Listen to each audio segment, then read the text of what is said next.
Hello दोस्तों, नमस्ते। जाड़ों के दिन थे, हल्की सुहानी धूप फैली थी, सांझ होने वाली थी। अधिकांश जीव जंतु अब तक घर वापस आ चुके थे। बरगद के उस घने पेड़ पर अनेक पक्षी बैठे हल्की धूप का आनंद ले रहे थे। तभी वहाँ सुबह गिलहरी ने प्रवेश किया। वह कहीं से छोटा सा बेल ले आई थी। बरगद के किसी कोटर में बैठकर वह उसे तोड़ने लगी। बेल कड़ा था। सुबह उसे सहज ही काट नहीं पा रही थी। खट खट की आवाज़ सुनकर कोटर के ऊपर की शाखा पर बैठे दो कौवों ने नीचे झांका। बेल देखकर उनके मुंह में पानी आ गया। दोनों ने आपस में कुछ सलाह की। एक कौवा उड़कर कोटर के पास वाली डाली पर जा बैठा और मीठी वाणी में बोला, दीदी क्या कर रही हैं? कौवे की आवाज़ सुनकर गिलहरी चौंक पड़ी। उसने बेल को कसकर पकड़ लिया। सूखे स्वर में वह बोली, देखते नहीं मैं इस बेल को तोड़ रही हूँ। कल्लू कौवा समझ गया कि गिलहरी को मेरा आना अच्छा नहीं लगा है। वह मन में सोचने लगा कि इसे मीठी बातों में फंसाना होगा। कौवा थोड़ी देर चुपचाप बैठा रहा। वह दूसरी ओर देखता रहा जिससे उस पर कोई संदेह ना हो। कौवा तिरछी निगाहों से देख रहा था कि गिलहरी बेल को कोशिश करने के बाद भी तोड़ नहीं पा रही है। वह मधुरता से फिर बोला, मेरी सहायता की आवश्यकता हो तो बताना, मैं इसे बड़ी आसानी से तोड़ दूंगा। गिलहरी के उत्तर देने से पहले ही दूसरा कौवा भी वहाँ फुदक कर आ गया। वह पहले कौवे से बोला, यही चीज़ तो हमने उस दिन कलिया ताई की तोड़ी थी, कितनी आसानी से। पहला कौवा बोला, पता नहीं इन लोगों को इसमें क्या स्वाद लगता है, जो आज सुबह दीदी भी यही बेल ले आई हैं, हम तो इसे चखते तक नहीं। गिलहरी बड़ी देर तक बेल को तोड़ तोड़ कर थक चुकी थी। वह सोचने लगी, ये तो इसे खाते नहीं, फिर इसे तुड़वाने में क्या हानि है। गिलहरी पल भर के लिए चुपचाप बैठ गई। तभी एक कौवा दूसरे कौवे से बोला, चलो भाई चलें, किसी अन्य की कुछ सहायता ही करें।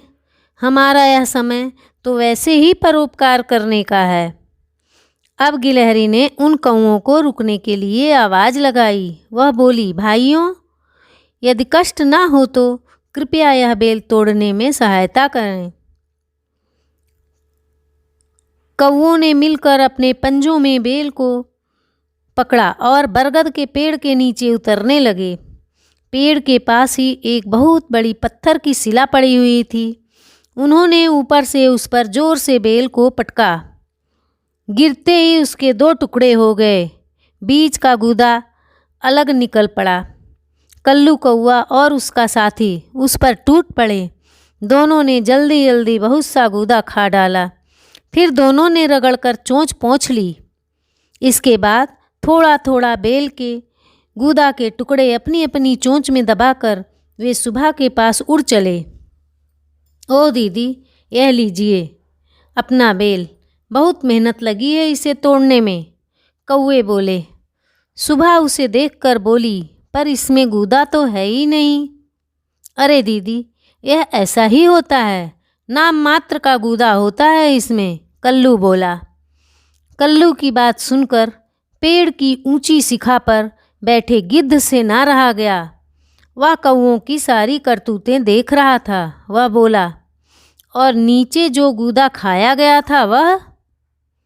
यह सुनकर कल्लू आँख तरीर कर कर्कश स्वर में बोला, वह तो हमारा पारिश्रमिक था।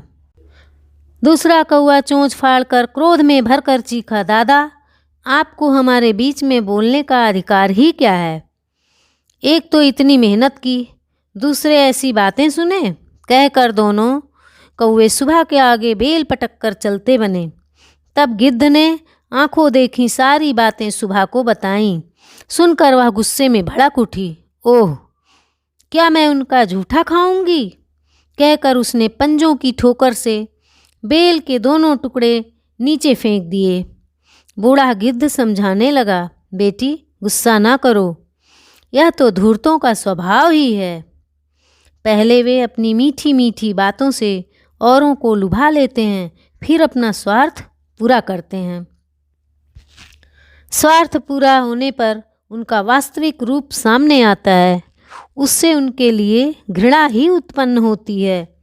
आखिर कब तक वे दूसरों को धोखे में रख सकते हैं?